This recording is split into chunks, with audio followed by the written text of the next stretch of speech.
Hello everyone, sorry for the sound today. My studio is a mess, so I'm in my kitchen right now and well, let's get some coffee and talk about paint.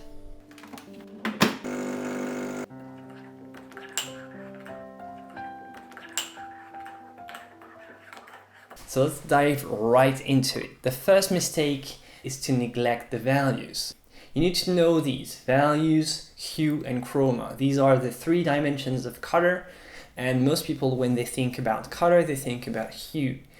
When they think about vivid colors, they think about chroma. Many people neglect the values and they wonder, well, how come my figure, my portrait looks muddy, it feels weird? It's most of the time because the values are not well in control.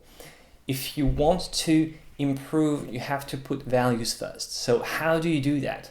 So the first thing you can do is very easy, is you grab a smartphone and you just look while it's turned off, and you just look at the reflection on your screen, because it's a black screen, and it's going to key the values down and allow you to have a better representation of the value composition of your subject. Another thing you can do is just take a photo of your painting, put it in black and white, and if it doesn't work in black and white, it means that you have an issue with the values. What you can also do is start with a grisaille, which is a monochromatic painting in black and white, and then you can cover this grisaille with the actual colors. I mean, when beginners pick up their colors, they have red, magenta, yellow, all these, and it's sort of overwhelming, and they forget that the most important thing that you want to start with is the values. So start with values and always put values first. Now, the second mistake you want to avoid is to try to find the color, try to pick the color. Well, generally what you want to do is not try to find the color, sort of isolate it. You want to try to put it in its context. You can never find a color. You have to try something, you do a small test, you compare it to the model, and then you adjust the color. It's really hard to find a color out of nowhere, except maybe for black, pitch black, which is why I often suggest beginners to start with the darkest parts of the painting. The entire painting is not about finding all the colors like pieces of a puzzle. It's mostly about starting with one color, and from there, in a spiral, you find all the rest of the colors by comparison. Many beginners really struggle with color mixing because they think that they have to sort of pick the right color like it's a piece of a puzzle. So remember, try, compare, adjust. Try, compare, adjust. Now, the third mistake is most beginners try to mix the colors on the canvas way too much. The canvas is covered with wet paint, and they put more wet paint into it, and they sort of drag it on the canvas until you get a new color. But generally you don't want to do that, and you want to work as much as possible on your palette first to get the right color on your palette, and when the color is ready on your palette, then you apply it on the canvas. If you have the right color in the beginning, the mixing is going to create a natural, smooth transition.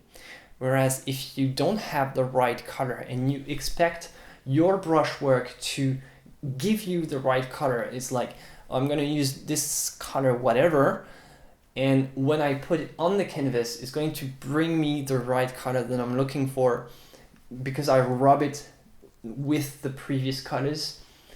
Most of the time it's not going to work. It can work though, it can work, but it's not a reliable strategy, especially if you're a beginner. If you're an advanced painter, it will work and you will make it work.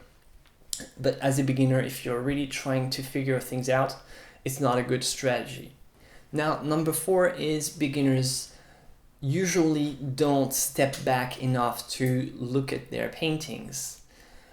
They are way too close to the painting, absorbed, and it's normal because, well, you're really focused, you're really into what you do, and you want to see very clearly what you're trying to do. But the thing is, your paint is probably going to look very ugly if you're very close, and it's also kind of normal if you look at a painting from very close, except maybe for hyper-realism, where the artist is really going into tiny details.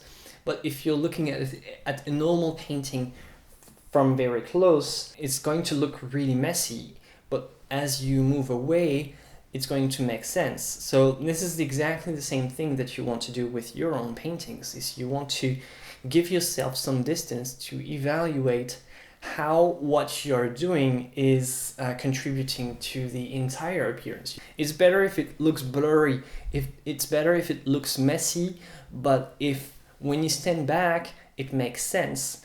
Because if you're going into details, if you're trying to make things too sharp from way too close, and when you step back, like the eye is like too low, too high, because you were so close to your subject that you didn't really see what was happening. And number 5, not enough paint, too much paint on your brush. That's a classic thing that beginners struggle with, is that they either take way too much paint on their brush or too little.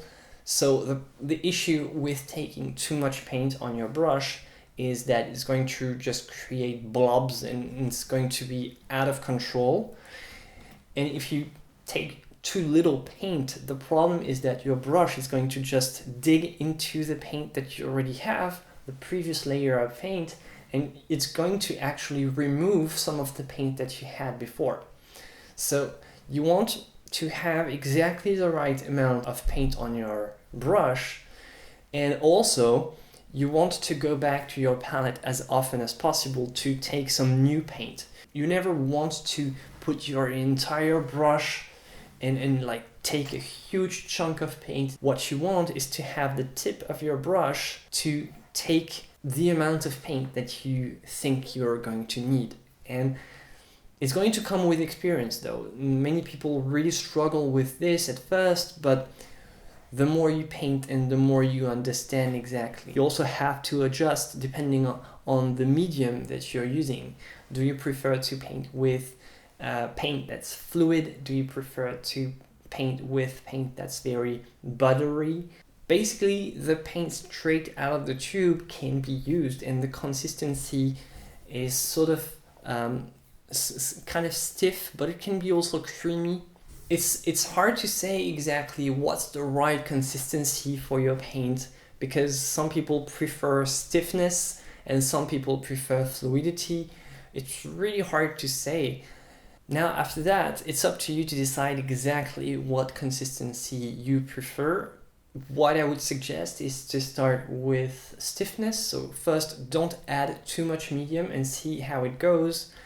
And then if it's too stiff, if you don't like it like this, just add a couple of drops of medium to make it more fluid, and go progressively like this. This way you keep things under control. Now, if you want to learn more about oil painting techniques, you can check out my course. You will find the links in the description.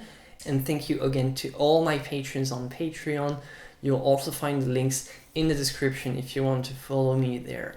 Again, don't hesitate to leave a like, subscribe, and I'll see you for the next one. Until then, have fun painting. Bye.